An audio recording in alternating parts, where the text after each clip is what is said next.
Buy list is basically what you want to buy in that specific country. Huwag ka magpapabutol just because binili niya, bibilin mo rin.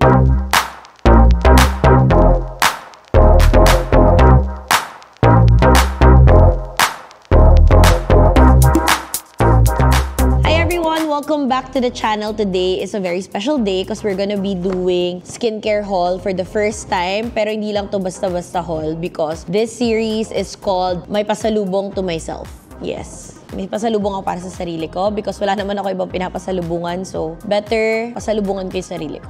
I just came back from South Korea in Seoul and we all know Olive Young is the place to be in Seoul. Kaya namili talaga ako sa Seoul ng mga skincare products that I'm so excited to try. So, let's unbox that together. But before that, I will be sharing my money rules when shopping abroad. So, hopefully makapag-resonate kayo dito and i-apply nyo din sa mga next travels ninyo. Okay, before watching this video, don't forget to subscribe and like because I'm gonna be doing a lot of finance and travel contents this year and hopefully ma-share ko yun sa inyo. Okay, let's start with my money rules. My first one is to have a buy list whenever I'm traveling. Bakit buy list and bakit hindi no buy list? Buy list kasi mas intentional ako sa purchases ko versus pagbabawalan ko yung sarili ko, ililimit ko yung sarili ko sa bibilin ko. Eh what if may gusto pala akong bilhin tapos sinabi kong bawal ko yung bilhin, diba? So for me, mas intentional kapag ka buy list yung meron ka. Buy list is basically what you want to buy in that specific country. So syempre pag nag-travel ka, kailangan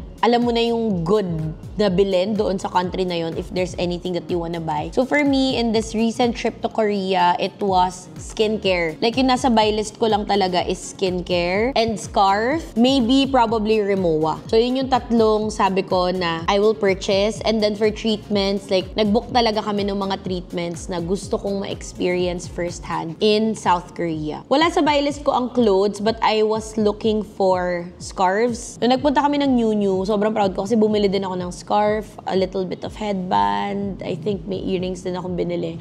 Pero that's it. Sobrang mura doon, guys. Divisoria level. So, sobrang happy ko na naging intentional ako with my purchases this Korea trip. Siguro din kasi ang mahal nung mga purchases ko na yon. Kaya, wala na akong dinagdag pa doon. Number 2 is Anti-Budol Club. Like, honestly, ang daming binibili ng mga kasama ko na hindi ako nabudol. Because feeling ko, I was very clear on what I want to buy. The rule is, huwag ka magpapabutol just because binili niya, bibilin mo rin. Unless nasa buy list mo. So for example, isa dito sa mga binili ko, later, i-discuss ko sa inyo, is binili ni CK. Tapos nung ginamit niya, gumana sa kanya. So sabi niya, worth it daw bilhin. Pero nasa buy list ko siya, which is skincare. So sabi ko, sige, bibilin ko din, itatry ko din siya because nasa buy list ko naman siya. Pero if not for that, like, ang daming budol, ang daming possible bilhin, hindi ako nagpabudol, guys. Because for me, stick lang talaga ako sa buy list ko. And I won't buy because of FOMO. Because everyone else is buying it, bibili na rin ako. I think dun lumalaki yung gastos whenever you travel eh. Yung everyone's buying keychain, so bili ka na rin ng keychain. Everyone's buying clothes, so bili ka na rin ng clothes, etc. So ako, no. Like, very clear ako dyan. Hindi ako masyado nagpapabudol. Keyword is di masyado because I wanna be intentional and make sure that I only buy stuff with a purpose. Number 3 rule when shopping abroad, dalawa siya actually. May 3.1 and 3.2. 3.1 is, do not convert when traveling. Minsan kasi, pag nagko-convert tayo, like for example, $4 lang. So sasabihin natin, mga 4 times 6, 240 pesos lang. Uy, mura siya. So, bibilin mo, kahit hindi mo naman siya talaga kailangan, pero dahil na-feel mong mura, okay lang mag-convert kung bibilin mo naman talaga. Pero for me, yung bibilin mo siya because feeling mo mas mura siya in that specific country compared to yours, or let's say, generally mura lang talaga siya. Let's say, a keychain or magnets, tapos parang feeling mo, uy, mura lang siya, 50 pesos lang, bilhin ko na rin. Bilhan ko na madami. Parang for me, do not convert for the sake of buying. You can convert to compare, like, is it cheaper if it's really something that you will buy. Ito rule ko talaga 3.2. Whenever you're in a certain country, kailangan talaga na ang piliin mo pag nag-shopping ka is yung local currency doon. So let's say I went to Korea, so yung South Korean won dapat yung piliin kapag nagbabayad, especially pag credit card yung gamit mo. Do not choose Philippine peso. Tapos antayin mo na lang na yung card mo yung mag-convert sa app, yung card mo yung mag-convert doon sa binili mo. sa certain purchase mo. My fourth and last rule when it comes to shopping abroad is that I don't buy pasalubongs. Yes, di na talaga ako bumibili ng pasalubong unless sobrang gustong-gusto kong bilhin yon. Usually, My Melody lang for my mom. Pag may nakita ko parang very unique na My Melody for my mom. Yun lang. But like yung mga pasalubong like ref magnets, keychain. Minsan kasi diba bumibili tayo ng pasalubong para bilan yung loved ones natin. Tapos tinitipid natin yung sarili nating trip. So for me, parang doesn't matter kung hindi ka magpasalubong. What matters is you got to really experience to the fullest your trip. Yung iba kasi parang lahat na lang binibilan. Bakit? Hindi naman sila yung nag-ipon para sa atin, diba? Para sa trip na yun. Ako yung nag-ipon para sa trip ko. So ako yung magbe-benefit para sa trip ko. Lalo na kung traveler ka, magsasawa ka rin mamigay ng pasalubong. Yung budget mo yan para sa travel mo, hindi budget para sa pasalubong sa ibang tao. Okay, so let's start with treatments I got in Korea. In Korea, unlike in the Philippines, hindi ata pwede yung mga walk-ins. So mas okay na naka-pre-book ka. Especially nung nagpunta kami is pa Lunar New Year. So maraming tao, supposedly, yung magsischedule for specific treatments, ganyan. So, isa sa mga talagang gusto kong gawin in Korea is yung mga pahumpak ng face. Alam niyo yung mga parang treatments talaga. So, I got my Ulthera in Korea. It's much cheaper. I think it's cheaper by around 30 to 40,000 pesos than here in the Philippines. So, I had mine done at Retu Clinic in Gangnam. Nagpa-Ulthera kami ni Alec. Halata nyo ba? Charing. So, mga matagal pa daw yung effect niyan. Pero yun, nagpa-Ulthera kami. Yun lang yung napili ko talaga na gagawin. Iba kasi, napaka-efficient talaga sa Korea. Like, yung buong system. I hope nandun siya sa vlog namin. Ipopost namin siya sa Alec and Yani vlog. Pero sobrang efficient talaga doon. Especially yung mga ganitong treatment, sobrang efficient. Kaya parang for me, it's an experience to have it done in Korea because of one, efficiency. Two, apparently, masakit pala supposedly yung Ulthera, but doon I would say 2 out of 10 yung pain level. Siyempre, doon yung mga consultation, iba din talaga kasi nakita niyo yung mga Korean faces, diba? No need for explanation of why I had it done in Korea. Pero other treatments, I had my scalp treatment. Di ko alam kung how often you should do it. Pero ako, pina-check ko yung scalp ko.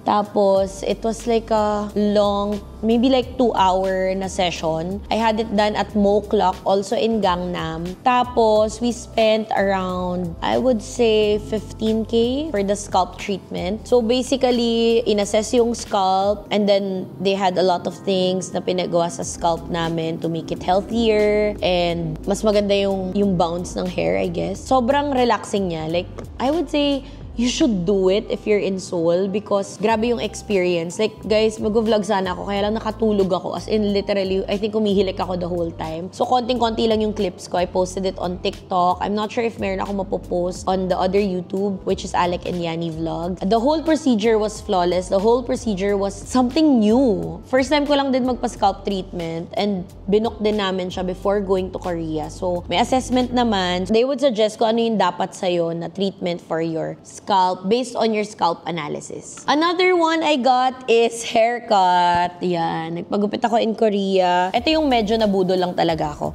I wasn't gonna get a haircut because I think a week before my trip, nagpagupit na talaga ako in Benibana. And I really liked the cut kasi tinanggal lang naman and gusto ko talaga magpahaba ng hair. But I also remember, medyo kinoconsider ko na siya because naalala ko, nung 2023, when I went there, sobrang ganda nung cut nila sa akin. Like, ang galing ng assessment, ang ganda nung cut, ang ganda nung tubo. And dun kami nagsistay sa area kung saan ako nagpagupit before. And I still remember kung sino yung naggupit sa akin. And I think nandun pa din siya kasi may nakita akong vlog na dun din siya nagpagupit. So, hindi talaga ako magpapagupit dapat. Tapos after dinner, nagpagupit yung boys. Naisip ko parang, what if pagupit na rin ako nung gusto kong tubo? Kasi tutubo naman siya the way I want it. So, nagpa-soft layers ako. Tinanong ko kung yun yung bagay sa akin. And yun nga yung bagay sa akin. Actually, sa gitna yung hati dapat nito. Wala akong biniling mga yun yung medyo na anti-budol ako. Yung mga hair care, whatever na binibenta nila. I didn't buy it. We had our haircut at Juno Hair in Myeongdong sa may building ng McDo. 3rd floor or 4th floor ata yung Juno Hair. And honestly, lahat kami happy sa mga services. Si Ray, nagkabang. Si Jenny, nagpa-soft layers din. The haircut was only around 2,000 pesos. So, guys, have it done in Korea. Okay, another big girl purchase na wala dito. I-share ko after ng skincare haul.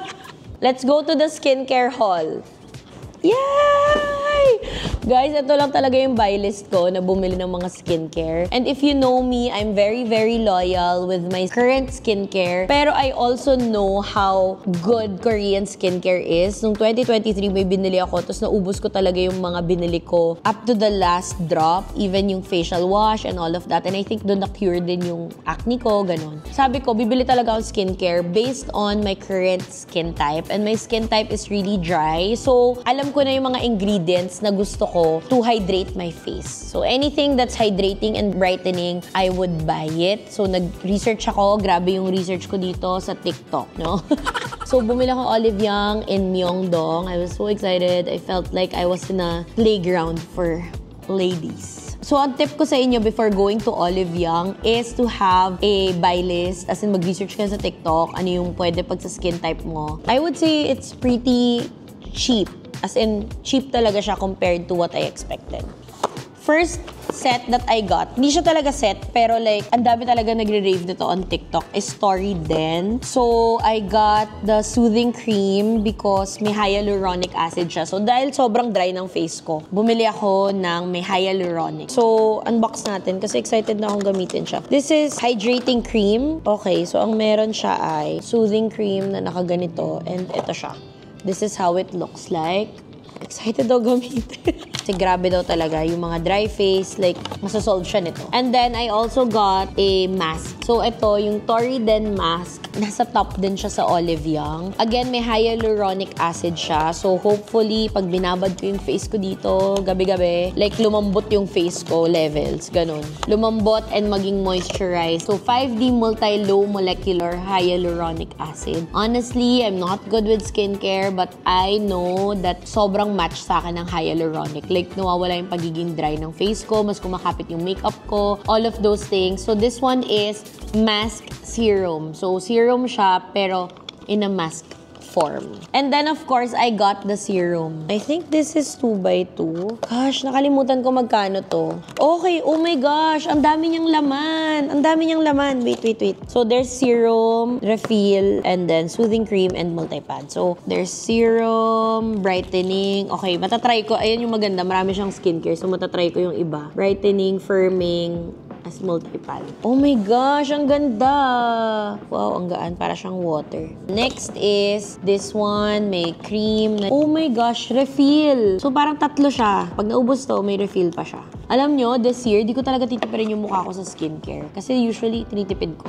Next one on the list that we got. Okay, ito hindi ko sa Olive Young binili, pero available siya sa Olive Young. This is Collagen Beauty. Ang ganda ng vitamins sa Korea. Like, ito yung vitamins nila. Tingnan niyo yung tsura. So, meron siyang 2 capsule dito sa taas. And then, ito mismo, like liquid siya na iniinom din.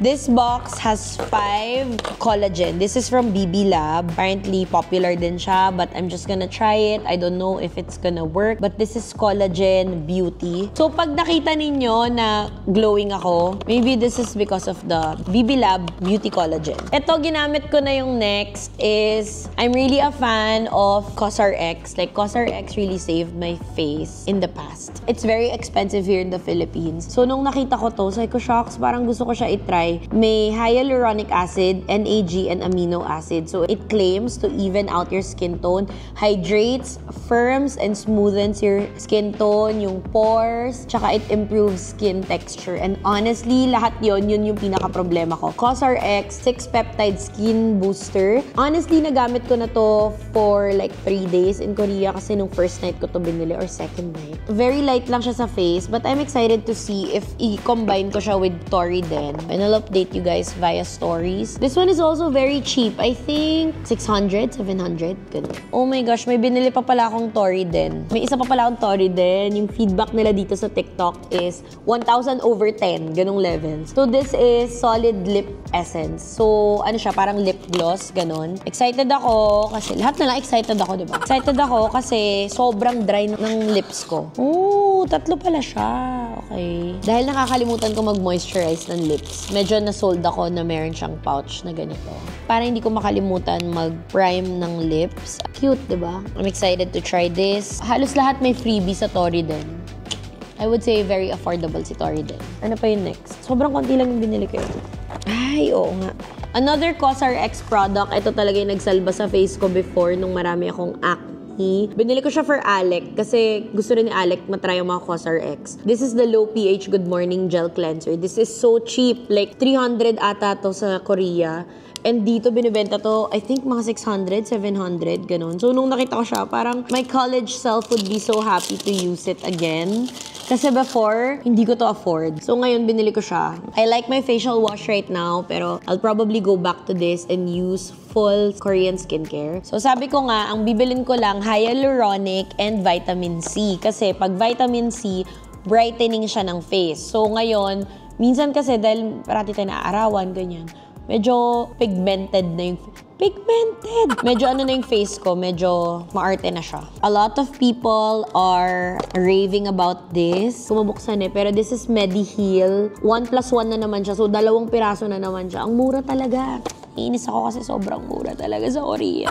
Kaya ko pala siya binili kasi may vitamin C siya and niacinamide. And honestly, niacinamide is my best friend. It's the one ingredient na sobrang kumikinis yung face ko, nagbabrighten yung face ko. Maraming may ayaw sa niacinamide pero sobrang worth it siya for me and gumagana siya sa akin. Itatry ko to combined with this, combined with this. So that's like 7 skincare kasi 6 peptide serum to. Another thing that I bought, so I think alternate ko yung mga cream, moisturizing cream. Ito yung isa, this is by Dr. Jart Plus. First time ko itatry, di ko alam, pero sabi nila sobrang ganda daw nito sa face. Nabudol naman ako ng TikTok, no? So binili ko siya. I'm not a skincare guru, so I don't know. This one is what I'm so excited about because this is the #1 sunblock in Korea. Lagi siyang sold out. Nung nagpunta ako, 2 na lang yun nandun sa Olive Young. Hey, if there's one skincare that I want you to invest on, it's sunblock. Yun talaga. The moment you are in your 20s, dapat nagsa-sunblock ka everyday. Kahit nasa loob ka lang ng bahay, ganun. Especially kung lumalabas ka. So, itong sunblock na to, happy ako kasi 2 siya. May mini siyang kasama. So, pwede ko siya lagay sa bag. Oh, this is from Round Lab. Ayan, as you can see, #1 sunblock in Korea. Like, a lot of people are raving about this as well. So, excited din akong itry siya. Tignan natin, paano siya naging #1? Curious talaga ako doon. Tingnan nyo to, throat spray. This throat spray is 10,000 Korean won, which is only like 500 pesos. So, ba't ko nga ba ito binili? Kasi wala pala akong boses sa Korea. Ito binili ko lang based on the drawing, based on the visual. So, kung business owner ka, ang laking bagay ng visuals. Yung visual dito parang namamagay lalamunan niya. And at that time, namamagay lalamunan ko. So, binili ko siya. Okay, so may freebies tayo dito. Kinuha ko lang sa Airbnb kasi feeling ko sa flight kinailangan namin. Pero nakalimutan ko siya. So, hindi ko din siya nagamit sa flight. So, that's TheraBreath. Guys, ang dami palang gamot sa Korea. Nung nagkasakit ako, yun ang mga pinag-iinom ko. Kung ano-ano for cough. Effective naman kasi 1 day lang gumaling na ako. Ay, meron pa siya. Okay, ito, I asked in Olive Young kung ano yung magandang makeup remover and this is what they suggested. It's the Neutrogena Deep Clean Makeup Remover Cleansing Cream. So basically, pag cream siya, lalagay mo all over your face and then tissue or wipe para ma-remove yung makeup and yun na yung parang pang double cleanse mo talaga. So, talaga yung nabudol lang akong bilhin. Ito yung super mahal ko na binili in Korea. And this is my first time using one. This is Medicube in HR. Basically, it's like Ulthera in a box. Bumili kasi si CK nung first night, bumili siya. Tapos ginamit niya. Tapos nag-message agad siya sa group chat na, guys, numipis yung mukha ko. Humumpak ang mukha. So, lahat kami bumili bigla. I'm so excited. Ngayon ko lang siya i-open. Ang mahal nito, sabi ni Alec, hati kami. This is like 13.5. Hi. The things we do for our face. So, pag lumit yung face ko talaga sa channel na to, alam nyo na. So, this is how it looks like. So excited! So, gagawin ko to ng YouTube video. So, ganyan siya. Ginaganyan-ganyan siya sa face. Hati kami ni Alec. Kaming 2 yung gagamit everyday. Pwede ko rin pahiram kay Gold. So, pag nilagay mo yung serum, ito din yung pwede rin siyang pang-push ng serum. But basically, ultimately, ang pinaka-goal nito is gumanon yung face mo. As in, talagang para kang inulthera, papayat yung face mo. Once a week lang ata muna siya recommended gamitin bago mo makita. I'm so excited to use this. Mamayang gabi, gagamitin ko na agad to. Inantay ko lang talaga tong unboxing na to bago to gamitin. If you're gonna invest on something, invest on the top grade. Guys, we got the last few pieces of this in Olive Young kasi sobrang in demand niya. I think ito yung pinakabago. Ito yung HR Medicube. So, dermatologist approved to. Excited akong gamitin siya. Anong kasama niya? Wala siyang product eh. Charger lang. Babe, excited ka na ba gamitin to? Yes! Mamayang gabi, gamitin na natin to. Wakas na, unbox na. Okay, another thing that I bought, hindi siya skincare pero singit ko lang, sobrang ganda ng tumbler sa Starbucks in Seoul. Pero this one is so cute, like as an army. So, ganyan siya. Like, sobrang ganda niya. Tingnan niyo. This was around 2K. So, lahat ng pinagbibili ko and my total bill for all of this is basta mga 500,000 won in total kasi this, everything except for this and this was around 448,000 based on my own computations. But this one kasi is 13. So, everything that you see here is only around 7K, which is so good. Sobrang mura nun for this amount of skincare. So excited to use all of them and update you guys via my IG story. You can follow me at Coach Yani Moya para makita ninyo kung effective ba to. I-share ko siya. Maybe gagawin ko siya ng highlight. And I'm really proud kasi this time I really did the research on what will work for dry face and what will work for my face before purchasing anything in Olive Young. Kasi nung last time parang, what's a good skincare? Ganun lang. Ito, medyo nag-research tayo sa TikTok University. Yes. This is everything I bought in Olive Young. I'm so happy with that.